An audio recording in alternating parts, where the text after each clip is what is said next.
My name is Edward Wu. My company that I founded is called 1worldblockchain. We focus on fintech solutions around the globe. Sure, 1worldblockchain is a software solutions development center with the technology of blockchain.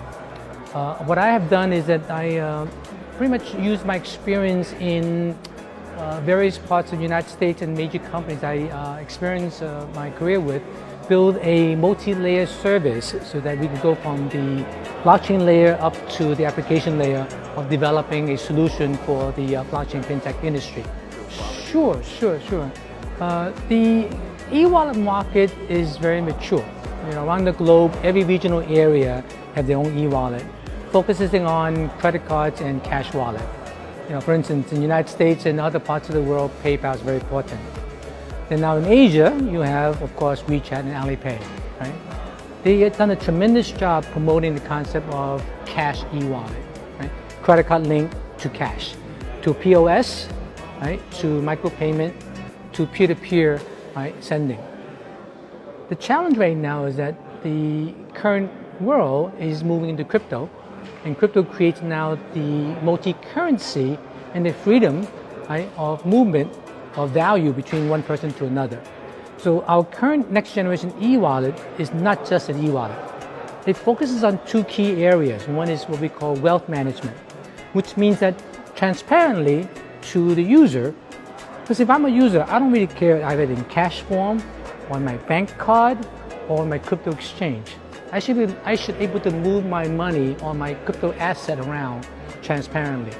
And that's the most important factor that we offer as a value to our current wealth management side. In addition to that, I'm from the old school where people still see the need for cash investment.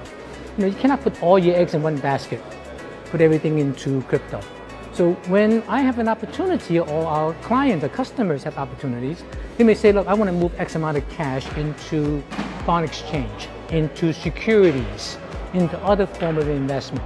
So from our wealth management component of our e-wallet, you can move that back and forth between our vendor partners and our wallet, right? Which opens up the whole concept of combining the old world and the new world, right?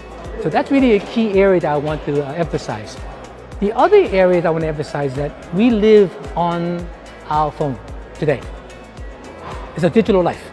We cannot live without the phone, right?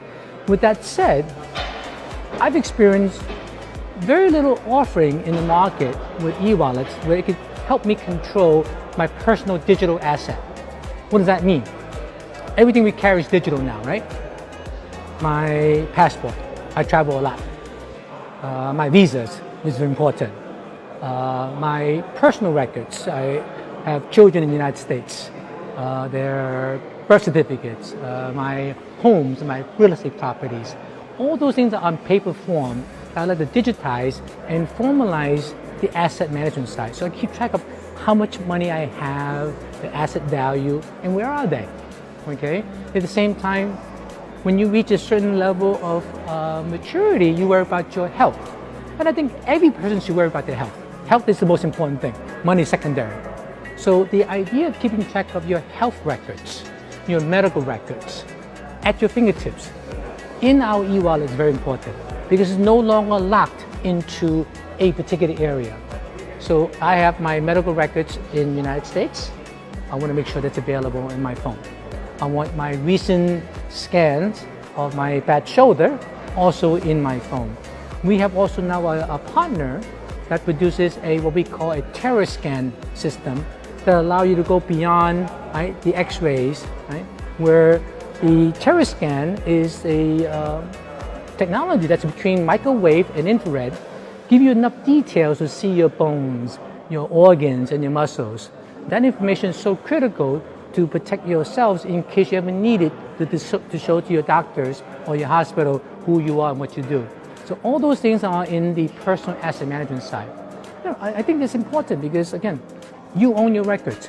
You don't want to have it all over the place, right? I have records in the United States. I have records in Hong Kong. I have records in China. Everywhere. I got to have it in one place, and I want to control it. I don't want the hospital to control it. I don't want the government to control it, right? So that's the personal asset management side, right? In addition, like any other e-wallet, we feel that we need to offer the e-commerce. Right? E-commerce is very important. Right? So you can actually buy things with this. Micropayment, buy a cup of coffee with Starbucks. Right? All those become an ecosystem now of our next generation e-wallet. So you don't have to think, do I actually now have a cash? Do I have actually credit card? Do I have crypto? It doesn't matter. You say, oh gosh, I need my Visa to show to my, go to Singapore or go to Japan, right? You need to show all the information readily at your fingertips. Right? Somebody stops you and says, well, you know, I see that you're bleeding, something's happened, you go to the hospital real quick. Right? You want to have all those records in place, your blood type, who you are, right? Oh, by the way, I have a bad shoulder, you know, all those things should be displayed, immediately available to the doctor to help you right away, right? So maintenance is very important for your health. I think having those records in place allow you to become now your owner of your own health, right? So that's the reason why we created this World Token e-wallet, the next generation e-wallet. It's a great question. So in China, there's two giants, WeChat Pay and Alipay. Okay. Alipay more on the commercial side, B2C, and then the WeChat more of the P2P side, person to person. Okay. They've done a tremendous job digitizing China or Asia. Right? I remember coming to China 10 years ago, it was credit card and cash. Now no one carried cash. So they have actually set a standard for us. And so I don't even see them as a competitor. I see them as potential partners, right? And also as a challenge for us to do a better job, right? We don't want to just offer a cash wallet. Everybody has one, right? Linking to a credit card is easy. Interfacing with the .net is easy, right? But now when you make it transparent, so that person say, well, I want to buy Bitcoin. I want to buy my company coin, WBD. I want to buy Ethereum, buy EOS. You shouldn't have to think and then go outside, right? I'm in the train. I want to do this thing quickly. So that's the ecosystem we built. And our partners who feed into the crypto world, they take advantage of that. I was just talking to a young partner now. They make a tremendous POS system for crypto. So you don't have to worry about whether you're buying things with cash or crypto. You go to a store, everything's cool, right? So our friends at WeChat and Alipay haven't really made that movement yet. But when they do make that movement, right, I welcome them, right?